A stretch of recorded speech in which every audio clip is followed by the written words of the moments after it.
abantu bonna abafa naye nga bagenda kuyingira omuliro ensonga ziri mukaaga. Ensonga esooka fasaadu li'itiqaadi, omuntu okuba n'enzikiriza etali ntuufu mu Allah n'omubaka sallallahu alaihi wasallam. Omuntu ne bwayoleka ekirala kungulu naye nga munda enzikiriza y'enkyamu, Allah amukomekkereza n'enzikiriza enkyamu gy'alina mu mutima. Omuntu ne bwayoleka ekifaananyi ekiraga nti ali kubagoberera omubaka Muhammad sallallahu alaihi wasallam naye ng'alina munda ekirala ekyawukana ku ekyo kyalina munda kyeyoleka ku nkomerero y'obulamu bwe. Olaba Nabbi agamba nti inna arrajula la ya'malu bi'amali ahli aljanna wahuwa min fima yabdu linnas huwa min ahli nnar. Omusajja oba omukyala asobola okukola emirimu gy'abantu b'omujjana eri ekyo abantu kye balaba, huwa min ahli nnar, naye nga wa mu muliro. Lwaki? Asobola okuba n'ekiri mu mutima nga kyawukana n'ekiri kungulu, ng'ebikolwa abantu balaba birungi n'akomekkereza n'ekyo ekiri munda mu mwoyo gwe. Olwekyo kikulu nnyo omuntu okubanga alongoosa kungulu ne munda. Ekyokubiri, al-iqbaalu ala ad-dunya wa ta'alluqu biha. Al-iqbaalu ala ad-dunya wa ta'alluqu biha, omuntu okubanga aggwamu n'ensi, omuntu okubanga aggwamu n'ensi n'agyolekera nga buli kimu kyonna kyakola anoonyamu nsi. Wa ta'alluqu biha, n'okubanga gy'aliko yokka, buli kyanoonya anoonya kufuna nsi. Omuntu ne wabeera nga ali ku bubuze nga naawe okakasa nti bubuze, naye olw'okuba oyagala ensi omunoonya olw'ebyo by'oyagala ebyokufuna ebyensi so nga bya kiseera kitono, n'okomekkereza ng'ofiiridde ku bubuze. So nga Allah agamba nti ma hadhihi alhayatu ad-dunya illa lahu wa laibun, olamu ensi eno masanyu agataliimu na muzannyo. Wa inna ad-dara al-akhira lahiya alhayawan law kanu ya'lamun, naye ennyumba ey'enkomerero obulamu obwannamaddala singa baali bamanyi. Fala taghurrannakum alhayatu ad-dunya wala yaghurrannakum billahi al-gharur, tebubabuzaabuzanga obulamu bw'ensi na buli kyonna ekibuzaabuza ku Allah tekibabuzaabuzanga. N'olwekyo ensonga ey'okubiri al-iqbaalu ala ad-dunya wa ta'alluqu biha. Al-iqbaalu ala ad-dunya wa ta'alluqu biha asbaabu su'il khatima, ensonga eziviirako abantu okufuna enkomerero embi. Okwolekera ensi bwe tuba tugamba al-iqbaalu ala ad-dunya, Luganda kyolusinga okuba olulungi, okuggwamu n'ensi n'okugyekwatako. Tugambe okuggwamu n'ensi n'okugyekwatako, nga buli kimu kyonna onoonyamu nsi, funiramu wa okutuusa lw'okomekkereza n'enkomerero embi. Ne bw'onaakola otyo ojja kufa, ate Allah ajja kukukomekkerereza ku ekyo ky'olina mu mutima gwo. Ekyokusatu, طول الامل tumugamba amal, towandika amali, wandika amali bilhamza. طول الامل, simanyi sheekha wange atera okutuwandikirako baaliwa, okuba n'essuubi eggwanvu.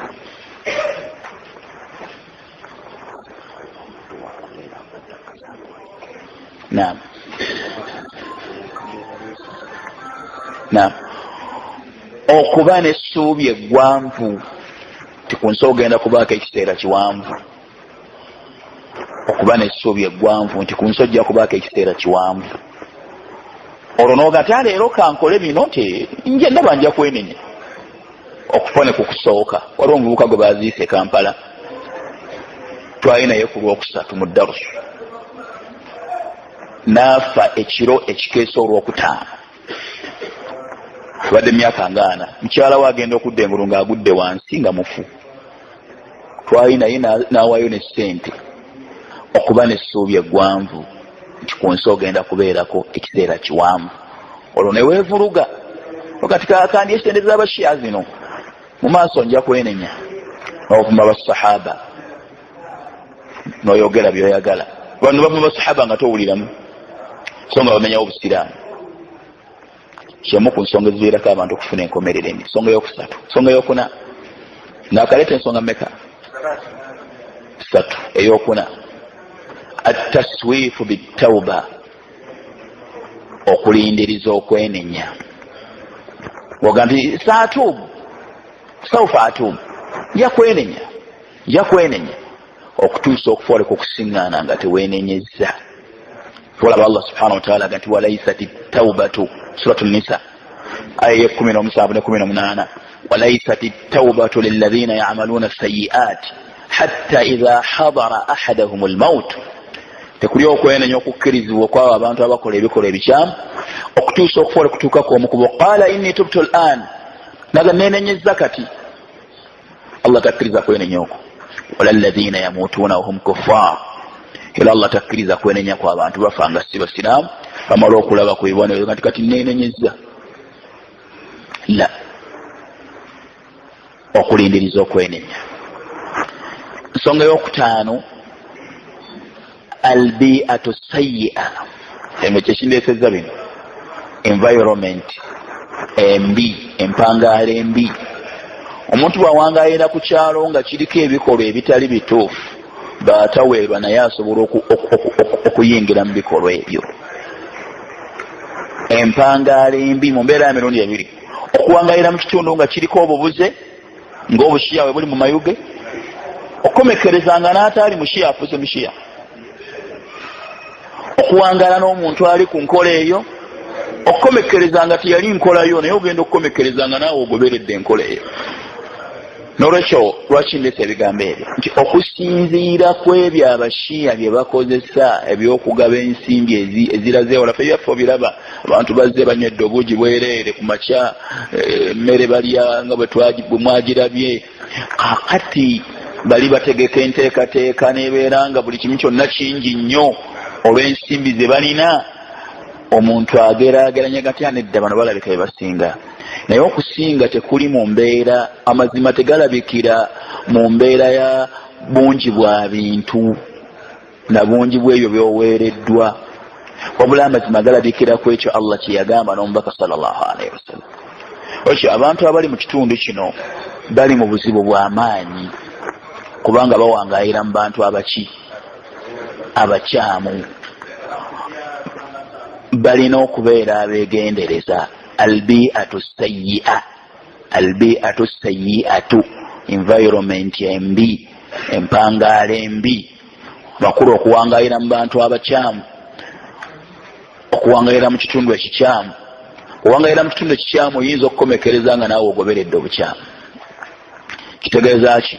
Nti omuntu wawangaayira mu kitundu ekirimu obubuze nga bwe tuwangaala mu Uganda, kati ffe tuli Kampala, naye buli katundu koofuluma okusingaana abalokole, abasoma Qur'ani, abakola batya, abali ku makubo buli kifo kyonna. Tufuula kitanga Saudi Arabia. Abantu abawangaayira mu nsi erimu obubuze nga bweyolefu balina okuba abeegendereza ennyo mu mbeera ya mirundi ebiri. Kyeki balina okwekuuma mu mbeera ya mirundi ebiri, okwekuuma n'okunoonya okumanya. Ebitabo bino tubadde mu birabye, bisome omanye omushiya yaani. Omuntu gw'odiringa naye bw'otamutegeera tosobola kumuwona.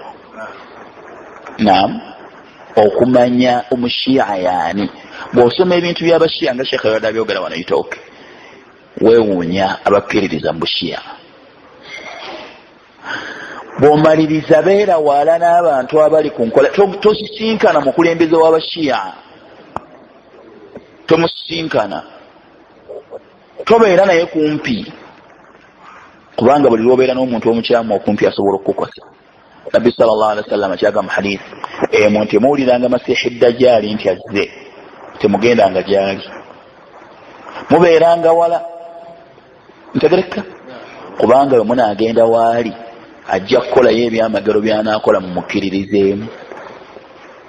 Ekyo togenda eri bashiya tikaŋŋendeyo obugenzi njogereko nabo tuukeyo bakukwatire mu nsawo okomekereze nga obusiraamu obufiiriddwa. Ntegerekesa bulungi?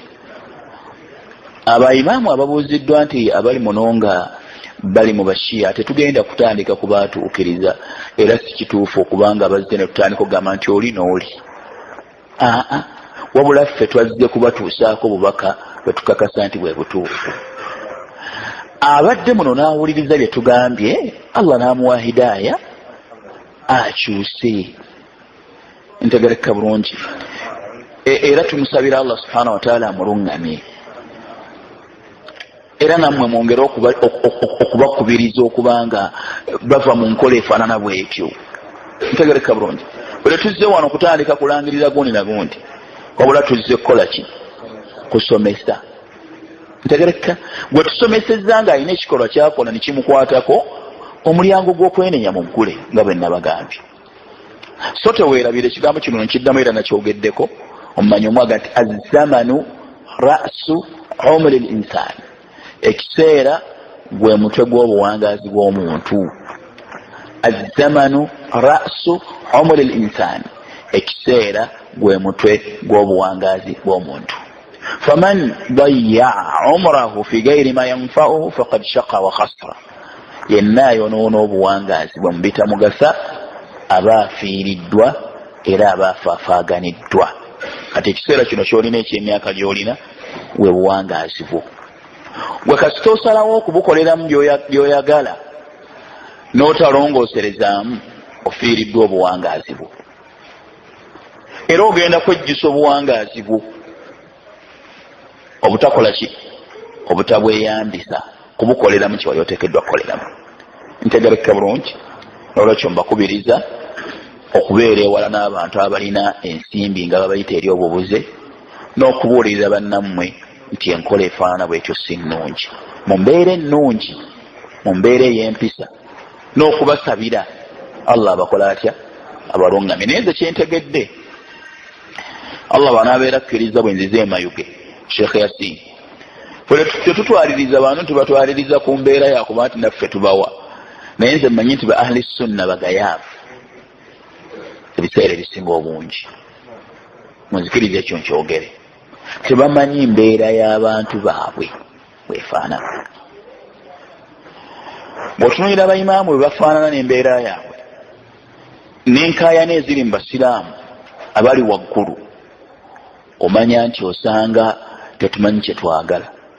Kati omulaba agenda okujja mu bantu nga bali nagalaale, nga n'obusiraamu tebabumanyi nnyo, tebabusoma nnyo, wabula baweereza obusiraamu okusinziira ku kye baasomako. Osobola okusinga n'abayimaamu abasinga nga tebasomanga nti batuuka nti omuntu yasukka P7, nga erimu yaabwe yeekyo. Eyasoma ennyo abeera wa senior 4 ey'eddiini oba senior 6. Ekyo nakyo nga tekimala. Naye tebafuna kunoonyezebwa na kumanyibwa nti bali mu mbeera ki. Tebasasula misaala, bawangaala bwe batyo, n'amakanzu gennyini kebeere kanzu basobola obutagifuna, nti waliwo abavudde bagula babaleete nti imaamu afuneyo ekkanzu. Akati ebiddiira bibeera ebyo. Ekyo nze kye nategedde nga ntuuse wano, era nsaba Allah subhanahu wa ta'ala akkirize Sheikh Yasin nkomewo wano mulundi omulala, nga sikomawo nangalo njereeri. Sigenda kudda wano nangalo njereeri inshallah, Allah wanaaba kyampadde obulamu. Ngenda kudda wano nga n'imaamu azze wano mu semina addayo ng'alina ekkanzu, ng'alina ekkanzu kale waakiri, ng'alina ekiro ya sukaali gy'afunye. Ntegereka bulungi. Newakubadde oyinza okujja mu mwaka omulundi gumu oba emirundi ebiri, naye nga waliwo embeera eyaki ey'enjawulo eri abantu baffe. Ekyo nakyo nakitegedde nga nzize wano. Wabwe ntunudde wano ekifo kyennyini nga ndaba kyetaagisa. Tunuulira essomero lyafa, tunuulira toiletisi z'abantu gye bagendamu nga nazo teziriiwo. Kyokka ng'omulabe buli kimu kyonna kiri bwe kiti, kiri tayaali. Ogwo nagwo mutawaana munene. Ebyo nze byentegedde. Naye newakubadde nga biri bwe bityo, newakubadde bikola bitya? Biri bwe bityo, amazima aga ahli sunna wal jamaa ge gasigala nga mazima, tegatambuzibwa, tegalina kuwangaayira ku nsimbi. Ng'okubeera omusiraamu tekyetaagisa kumala kukugula omusiraamu omutuufu. Obula kasita otegeera nti kyoliko ge mazima, olina okumanya nti ekisinga obukulu okusinga byonna byoyagala. Ntegerekese bulungi eyo njagadde okutuusa inshallah taala obudde busigadde butono. Njagala tumalirize na bino. Olunaku lw'eggulo twayogedde ku la ilaha illallah. Olwaleero nsaba mu nsonyiwa amasimu gabeere n'embeera esaanira abayimaamu. Onsi kuno tekuli nzikiriza oluvannyuma lw'Abayudaaya n'Abakristaayo ne bamushiriki mbi kwenkana n'ay'Abashia. Ate aqiida yaabwe kano mukawulirize nnyo la yaqbaluha dhu aqlin salim. Dhu aqlin alina amagezi amalamu takkiriza nzikiriza yaki ya Bushia. Lwaki takkiriza nzikiriza ya Bushia? Enzikiriza yaabwe ekontana na buli kutegeera kwaki kwa amagezi. Mu aqida zaabwe mulimu alqawlu bilbada. Alqawlu bilbada mwakiwuliddeko ndowooza. Bada Katonda alina by'atamanyi oluvannyuma n'akola ki? N'abimanya. Oba ebintu Katonda tabimanya wabula bimala kubaawo n'alyoka akola ki? Abimanya. Era bagamba Abashia atalina aqida eyo takkiririza mwani mu Allah. Naye naawe ssebo bw'okkiriza nti Katonda alina ebintu bimala kubaawo oba Katonda alina by'atamanyi, kati ng'okkiriza aqida eyo era ng'owaayo omwana wo agenda asome aqida ekkiririza alqawlu bilbada, okugamba nti albada bimaana dhuhur, ekintu okweyoleka. Amakulu Katonda bimweyolekera bweyolekezi naye yali takola ki? Tabimanyi. Alaysa hadha bikufur? Obwo si buki? Obwo bukafiri. Mu aqida yaabwe bagamba nti al a'imma indahum a'la rutba min an-nabiyyin. Emukiwulirangako bayimaamu basinga bannabbi ki? Kati hifdhu ddin, okuuma eddiini tugikuuma tutya? Okusaasaanya enzikiriza ki?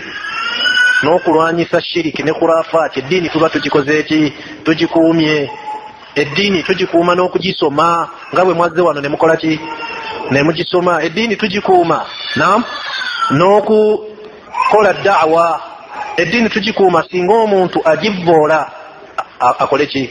Alwanyisibwe. Aya gye tusomye nti waqatiluhum hatta la takuna fitna wa yakuna ad-din kulluhu lillah.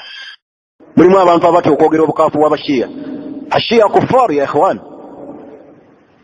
Muntu avuma nabbi n'avuma bakyala be n'avuma basahaba n'abakolimira.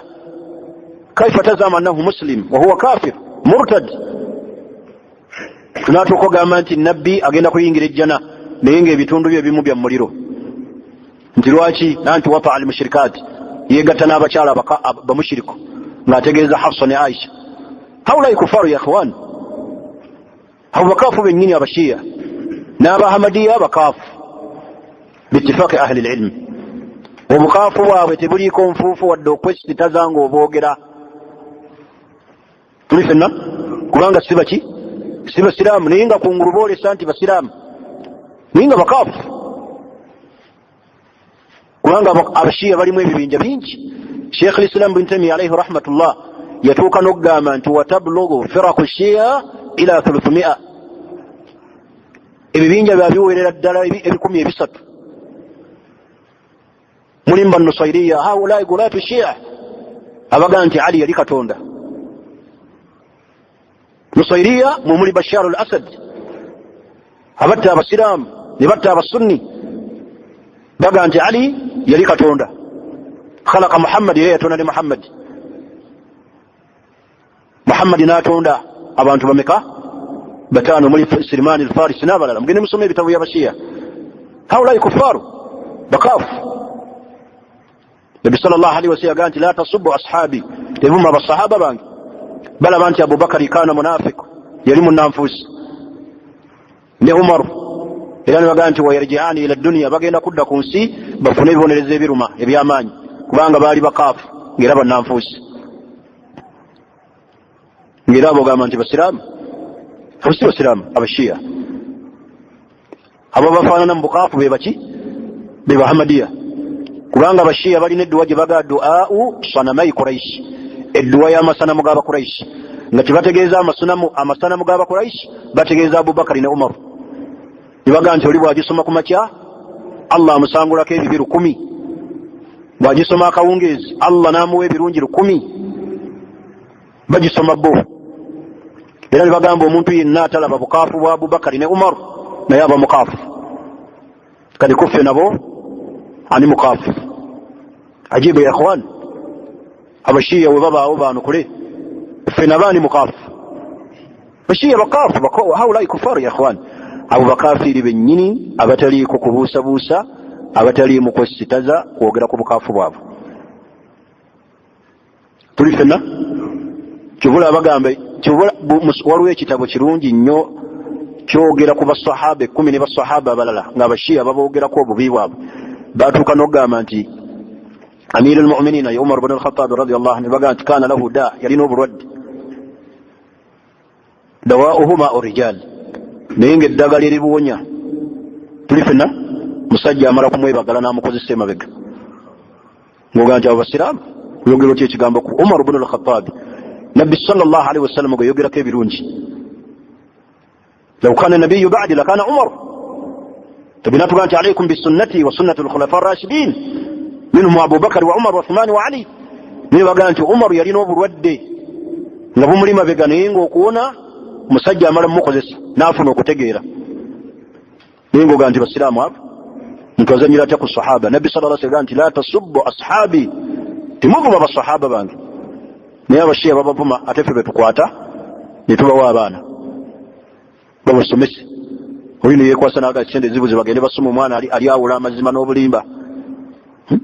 Bantu abalina bada mu aqida zaabwe kye bayita albada. Bada kitegeeza nti Allah alina byatamanyi bimala kubaawo n'abitegeera. Balina tukuya. Ebyo nangoga nti abashiya basiraamu, abashiya si basiraamu. Bw'oba omulinayo muganda wo oba kitaawo kitegeere nti haulai kuffar, benenye bave mu bushiya. Naye banaafiira ku mbeera ala diini shia bagenda kubeera mu muliro obugenderevu n'obugenderevu. Bashiya bavunamira kayinja. Tuli ffenna balaba nti ensi yonna najisi okujjako ettaka ly'e Karubalomu omuva obuyinja obwe bavunamira. Al-ardu kulluha najis illa turabu Karbala. Kati n'Abahmadiya bwe batya. Abahmadiya bakaafu. Obusiraamu abamanyi bonna ab'obusiraamu baba bakaafuwaza kubanga si basiraamu. Tetukkiriza babbawasaamu wadde okubawa abaana baffe babawase. Naye ekiyitibwa obusunni omutabliiki ebimanya musammayaati oba tumala tunulira aqiida yo. Oba oyinza okubeera naawe nga weyita mutabliiki naye ng'ate aqiida ya kishiya ya kihamadiya ya muntu mushiriku. Hadhi musammayaati kibula beera abantu wano baawula ne baga nti ennakasere waliyo batabliiki ate ku Wiliyamu waliyo basalafu. Kati washul farqu bainahuma, njawulo ki eri wakati w'ebibiri? Kubanga nze ngenda ennakasero ngenda ne ku Wiliyamu, kati ndi muki? Kali hadhi musammayaati manya tutunuulira aqiida nzikiriza eri muki?